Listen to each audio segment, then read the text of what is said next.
আগৰ পেৰাগ্ৰাফটোত তোমালোকে বুজিব লগা বহুতখিনি কথা আছে ভালকে চাবা আৰু নুবুজিলে মোক কৰিবা এবাৰ আইছো next পেৰাগ্ৰাফলৈকে Whenever I looked up from my writing, I saw MML sitting motionless in his chair and gazing first at one thing, then at another, as if he wanted to fix in his mind just how everything looked in that little schoolroom.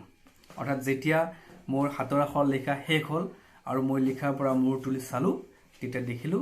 যে MML নিজৰ চকীখনত মোশনলেছ অৰ্থাৎ The Lord saw নকৰাকে বহি আছে and gazing means looking steadily একে থিৰে চাই থকা বা থৰ লাগি চাই থকা তেওঁ কি কৰিছিলে নিজৰ চকীখনত লৰচৰ নকৰাকে বহিছিলে আৰু তেওঁ স্কুল ঘৰটোত যিমানখিনি বস্তু আছে সবখিনি বস্তু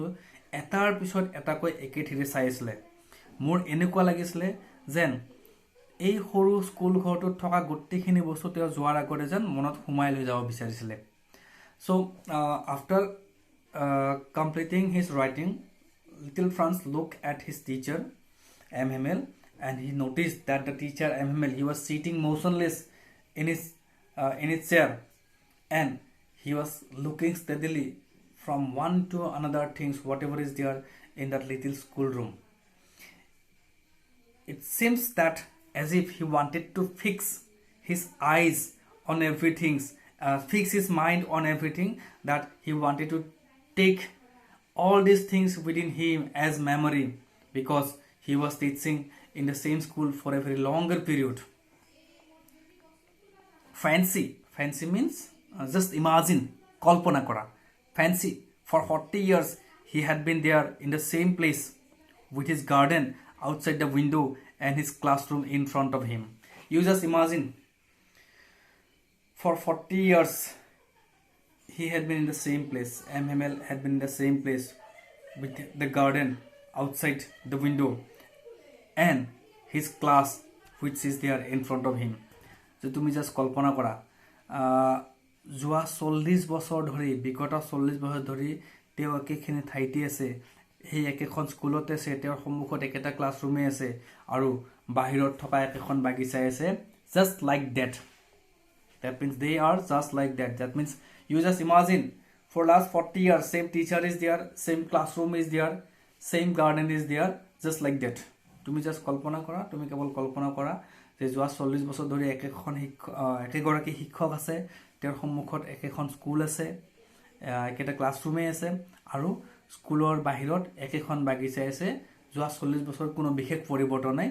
প্ৰায় একে আছে only the desk and benches had been worn smooth খালি পাৰ্থক্য কি আছে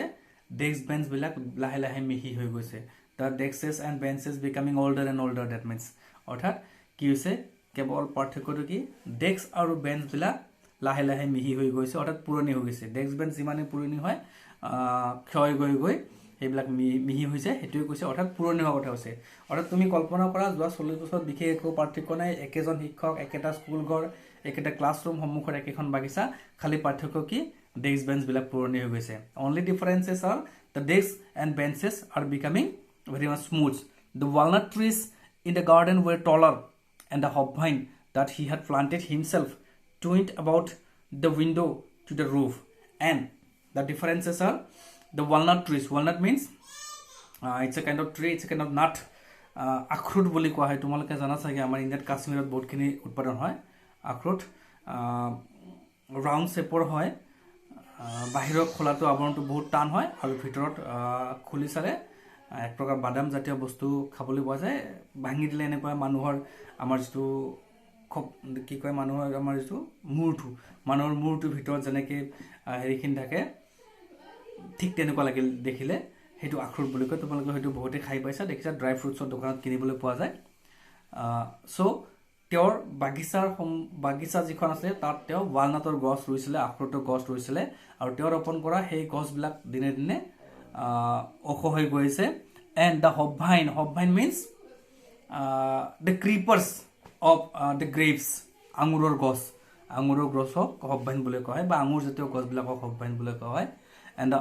hopvines that he had planted himself twined about the windows to the roof. That means you just imagine in last 40 years there was no any kind of major changes. The same teacher MML was there, the same classroom in front of him was there, and the same garden outside the school was there. Only differences are the desk and benches were becoming older and older, and the trees outside in the garden, especially the walnut trees, they are becoming taller and taller, and the hopvine and the creepers, they also they also grew taller and taller. They twined about towards the roof. অর্থাৎ কি হৈছিলে তুমি কল্পনা কৰা যোৱা 40টা বছৰত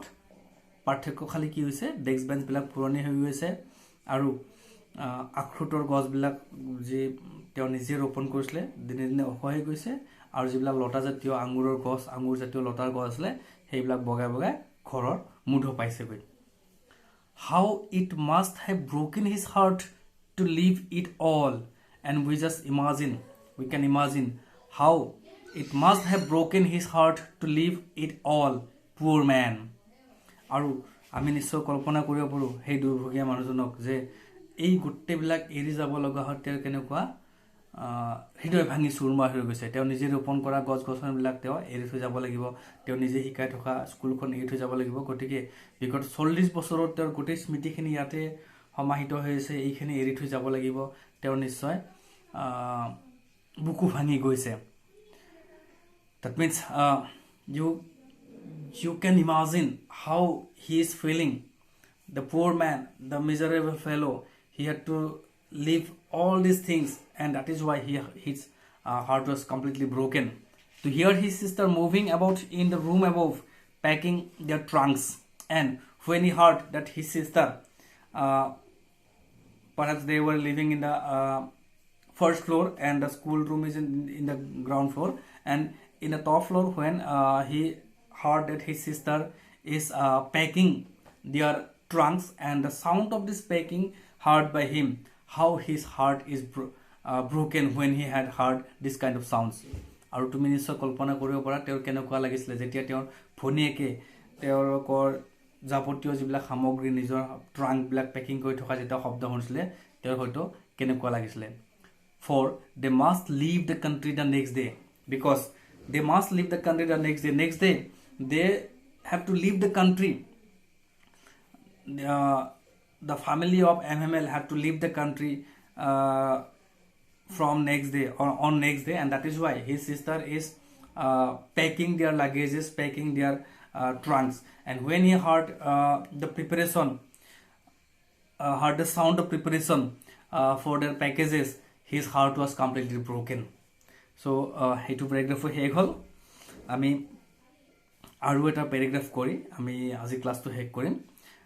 এইটো ভিডিওত এইটো প্যাৰাগ্ৰাফ complete কৰিলো এতিয়া আমি নেক্সট ভিডিওটোত নেক্সট প্যাৰাগ্ৰাফলৈকে যাম